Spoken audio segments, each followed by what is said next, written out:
5월 18일입니다. 잠언 10장 1절에서 17절까지 말씀입니다. 10장 1절은 이렇게 시작하죠. 이것은 솔로몬의 잠언이다.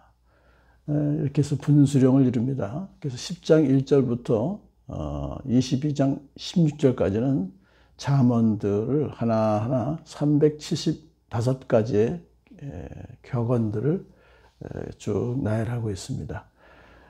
그래서 오늘 첫 번 1절에서는 이렇게 이제 시작하죠. 지혜로운 아들은 아버지를 기쁘게 하지만 미련한 아들은 어머니의 근심거리이다. 지혜로운 아들은 지혜를 통해서 얻어진 통찰력과 탁월한 도덕적 성품으로 부모를 기쁘게 하는 것이지만, 미련한 아들은 지혜를 배격합니다. 지혜를 배격하는 것은 결국 하나님을 거부하는 것이니까 이것은 죄가 되는 것이죠. 그래서 악한 행동으로 말미암아서 부모를 근심하게 만드는 것입니다. 부정하게 모은 재물은 쓸모가 없지만 의리는 죽을 사람도 건져낸다. 하나님의 뜻에 합당치 않은 불법한 방법으로 재물을 모은 것은, 그 재물은 당장은 안락과 쾌락을 가져올지 몰라도 그것은 일시적이고요, 영원한 행복의 조건은 될 수가 없고, 그것은 궁극적으로 하나님의 심판의 대상이 되기 때문에 쓸모가 없는 것이죠. 그렇지만 의리라고 하는 것은 여기서는 합법적인 방법을 통해서 재물을 얻는 것을 말해요. 그러면 그 재물은 죽을 사람도 건져내는 아주 유용하게 사용되게 된다는 것입니다. 주님은 의로운 생명은 줄이지 않게 하시지만 악인의 탐욕은 물리치신다 그랬어요. 의로운 생명은 줄이지 않게 하신다는 것은 주님께서 해주신다는 겁니다. 자기들이 노력한 결과로 되는 것이 아니라 주님께서 은혜를 베푸셔서 영적인 육적인 삶에 핍절함이 없도록 의인에게 은혜를 베풀어요. 그래서 항상 풍요로운 삶을 살게 하시죠.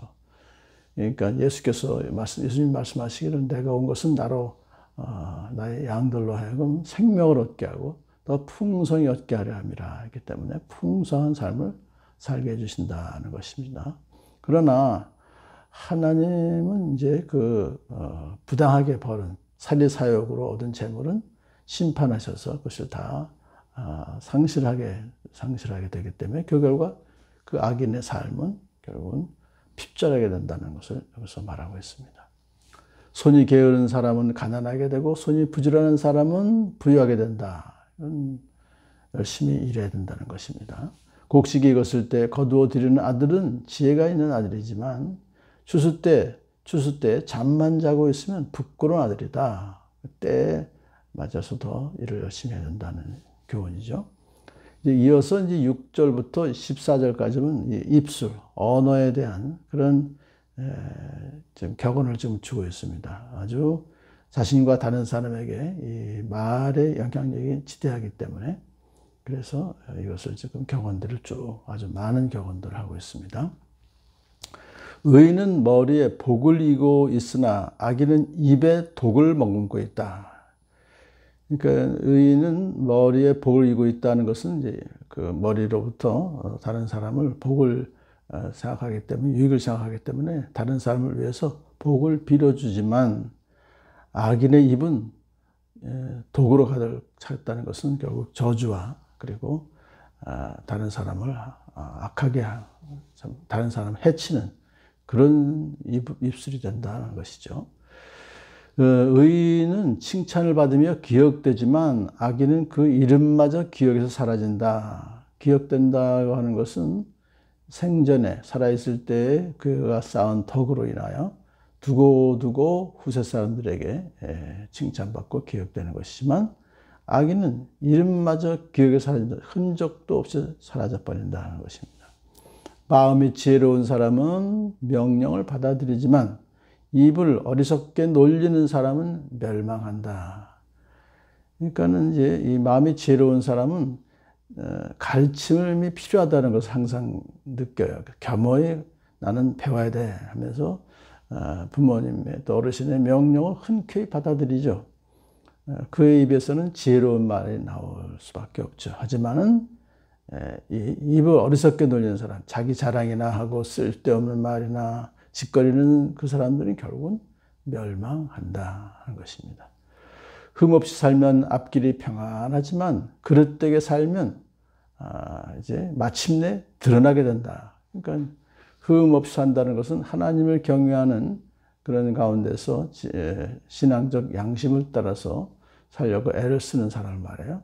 그러면 하나님의 보호하심과 인도하심을 확신하기 때문에 그는 앞길이 평안해요. 하지만은 그릇되게 살면은 마침내 드러난다. 은밀하게 참 모의했던 것들조차도 다 공공연하게 알려지게 되고 노출돼서 하나님과 사람 앞에서 엄중하게 심판을 받게 될 것이다 하는 것입니다.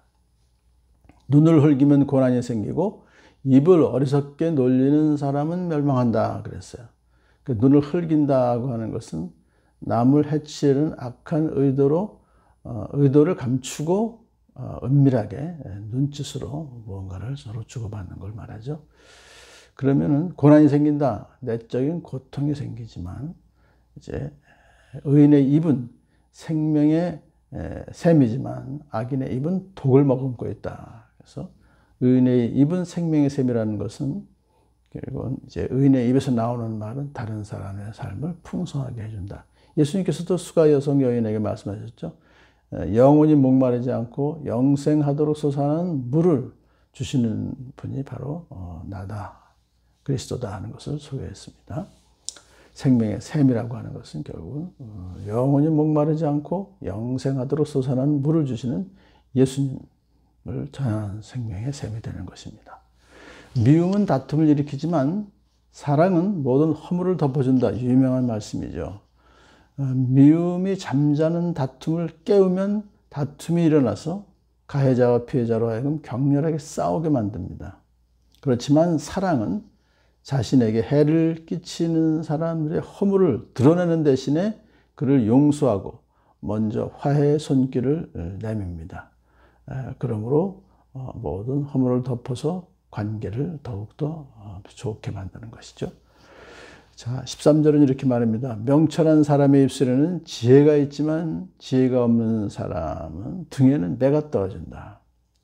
자, 이제 명철한 사람은 그의 입에서 지혜로운 말, 이게 지금 계속해서 나오지만은 지혜가 없는 사람은 지혜가 없는 그런 말이나 하기 때문에 징계가 필요합니다. 매가 떨어진다는 징계를 함으로써 그 입에서 지혜의 말이 나오도록 이제 유도한다는 것이죠.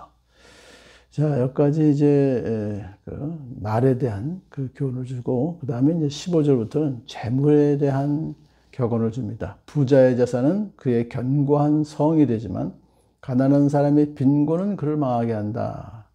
여기서 부자라고 하는 것은 굉장히 긍정적으로 사용됐어요. 하나님의 선물로 여기고 자기에게 주신 재산을 귀하게 여겨서 그것을 값지게 사용함으로 아주 많은 좋은 일들을 한다는 것이죠. 그렇지만 가난한 사람이라고 하는 것은 물질적으로 궁핍한 자를 말하는 것이 아니라 그 자신을 게으르고 무기력한 사람, 그런 사람을 말해요. 그래서 자신을 지체하지 못하는 게으르고 무기력한 그 사람의 빈곤은 그를 망하게 한다. 그것을 여기서 교훈을 주고 있습니다. 자, 의인의 수고는 생명에 이르고라는 것은, 수고라는 것은 결국 수고에서 얻은 소득으로 생명에 이르게 한다 하는 것을 말하고요. 악인의 소득은 죄에 이르게 된다. 죄에 이른다. 결국은 악인의 소득은 불법한 그러한 방법으로 벌은 그런 재산은 죄에 이르게 만들지만 의인의 소득은 유익하게 사용되므로 결국 생명에 이른다. 하나님께서 생명을, 영원한 생명을 주신 그런 복을 받는다 하는 뜻입니다. 오늘도 많은 그런 교훈들을 주셨는데 우리의 입술을 우리는 항상 지혜롭게 사용해야 될 것이고 우리의 재산을 또 하나님께서 기뻐하시는 그런 재산을 사용하는 복된 하루 지나시는 여러분들에게 축복합니다.